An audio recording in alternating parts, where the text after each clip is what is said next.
Right then, welcome back to the channel. I'm going to do 5 things that we learned in United's final pre-season friendly yesterday against Fiorentina. So first and foremost, as we know already, we were exposed with a lack of striker, and the game yesterday completely underscored the glaring absence of a conventional striker, even though there was one on the bench. Although reports emerging today, and I might do a video later on, let me know in the comments if you want one later on, about Rasmus Højlund, but you kind of know my thoughts on him, and I'm not asked if he goes. There you go, that's my thoughts on him. And clearly Ruben Amorim's not asked if he goes, because he had a striker, chose not to use him. Now, Mason Mount started in the makeshift sort of false nine role, but he obviously lacks the instinct of a forward to lead the line correctly. That had Amorim kind of, talking about the lack of fluidity in an offensive structure post-match. Pressing wasn't great, and also the transitions weren't great as well. Now, Benjamin Šeško obviously was unveiled before kickoff, didn't feature, but that should change just with the introduction of him as well. Clearly there was a lot of excitement about him. Clearly there's a lot of expectation on him as well. His presentation with the fans was met with the sort of enthusiasm you'd hope. It was a little bit reminiscent of the Varane one, wasn't it, at the start of that fateful season a couple of years ago when Ollie lost his job. Hopefully it goes a little bit better than that, but he's going to have to hit the ground running, and I would not be surprised to see him feature against Arsenal, to be honest with you, because United are so devoid of a focal point without a striker that this entire frontline system just seems to really fall apart and crumble. Number 2, inefficiency in the final third. So we had 61% possession. Nice. We got 14 shots, 5 of which were on target, but we failed to find the net ourselves in normal time. Obviously, we only managed to score via the own goal from Robin Gosens from a corner. So we weren't creating. I mean, we created chances. We weren't able to be clinical in terms of finishing those chances, but there's clearly a disconnect between creating the chances and being good with the chances. Or even though we created quite a lot of shots, we didn't really properly, we didn't see the best of David De Gea, put it that way, did we?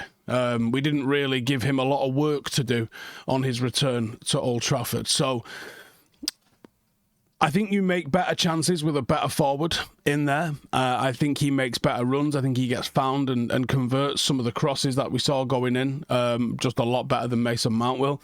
But there's still a hell of a lot of work to do when it comes to the final third play. Inefficiency. There was at times it looked good. There was some one-touch play that I thought was real nice, but it's just not quite clicking for us just yet, I don't think, is it? And maybe that's what pre-season's all about. But you've got a big test next week, and you would hope that you are closer to it clicking than not. Number 3, flair from the new signings. So in Mbeumo, we saw brought some much-needed energy and dynamism and creativity, but he also, at times, looked a little bit rusty. Cunha, shown promise, good movement, good linking, but probably lacked a little bit of decisiveness in front of goal.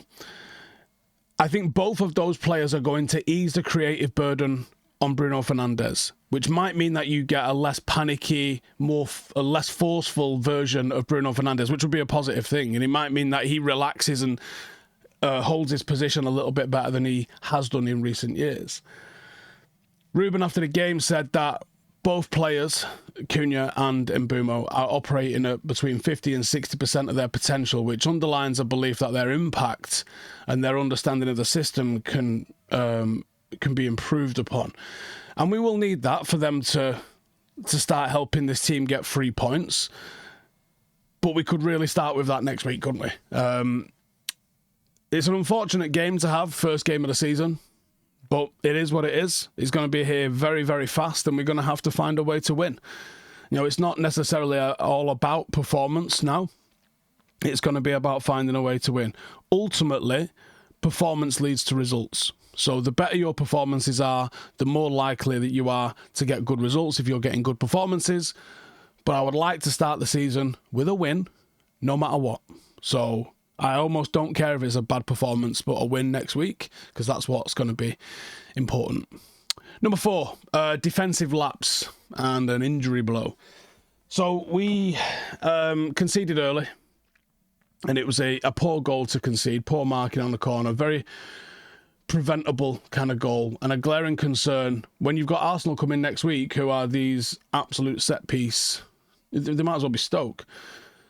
Defensive issues still persist. Okay, it wasn't maybe United's first choice defence that was in there. Ayden Heaven, Patrick Dorgu didn't really do their jobs defensively in that sense. There was some familiar frailties from Harry Maguire. Ayden Heaven picks up an injury. We think it's a thigh injury in the second half. Not ideal, but I don't think he was going to be a starter anyway for the start of the Premier League. But it's not ideal because you wanted to see his development continue and probably see him getting minutes, if not starts. I would expect next week's defence to be a little bit more solid. I would expect De Ligt to be in there. And then I don't actually know who the left side centre-half's going to be. I suspect it might be Luke Shaw. I suspect it's going to be Luke Shaw. But I don't know. I don't know for sure. I would be happier if we saw Mazraoui and Yoro maybe moved over to the left-hand side.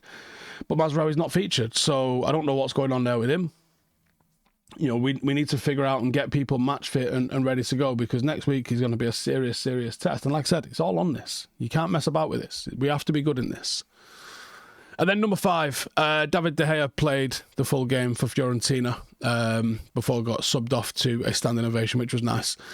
He got a bit of a heartfelt reception from Old Trafford. They unveiled like a print for him, I guess. Bruno Fernandes brought over. Contrast that. David De Gea getting a farewell that he never got. Benjamin Šeško being unveiled and symbolised the new sort of forward-looking investment. And when you think about, you've got your new signings all on the pitch, all 3 of them. Well, at least one of them being unveiled and 2 of them on the pitch. I mean, they unveiled him on the pitch. I know what I meant. Then you've got the news yesterday about Carrington just kicking off before the start of the season. Feels like it's some very deliberate ploys from the club. It's not PR, because they're actually doing it. They're actually signing the players. They're not pretending they're going to sign 3 new forwards in one window. They did it. They're not pretending they're going to upgrade Carrington. They did it. They're really projecting the right sort of things. Throw Manchester United forward. Improve Manchester United on and off the pitch. So Jim spoke about the redundancies and stuff like that. Yeah, on an individual basis, they're shit. And if it's someone that that lost their job because of these redundancies, like, you're not going to be happy. It's as simple as that. But their assessment, whether it was right or wrong, we're not going to know immediately. Their assessment was the club had become bloated. We wanted to cut costs here so we can invest more into the playing side. And you think, how many sort of like average wage workers does it take to get rid of before you can sign a £65 million forward? The maths doesn't math. But the point is, they've been ruthless in business. They're being ruthless in their execution of bringing in what was needed. And let's be honest, we all looked at that team last season and went, we need some fucking goals. They've brought goals. They've brought 60-something goals. They will not translate into an extra 60-something goals. It doesn't work like that. But they went out and they brought goals in. Now, obviously, we all hope that they're a success. I think there's a strong chance of success with them. But there's always a risk with a transfer doesn't work. I think they're trying.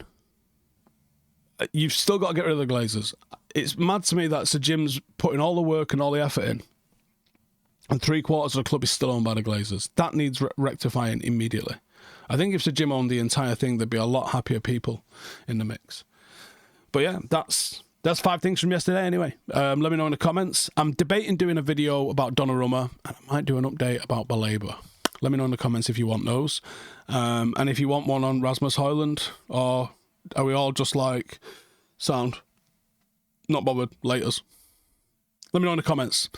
Last night I dropped the workout program. It is my full list of everything. It is my rules, my routine, everything. Like I said yesterday, I'm not trying to sell coaching programs. It's really not what I'm interested in. I'm not trying to coach you.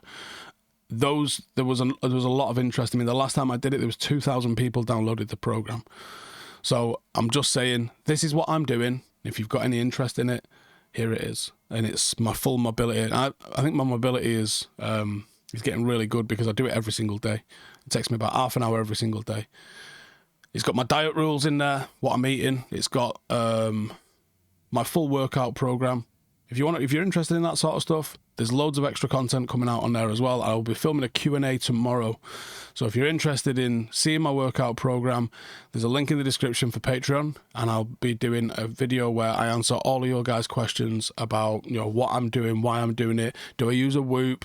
What do I use the Garmin for? All that sort of stuff. I'll be doing a video on that tomorrow. So if you're interested in that and want to support the channel, link in the description for Patreon. See you in the next one. Laters.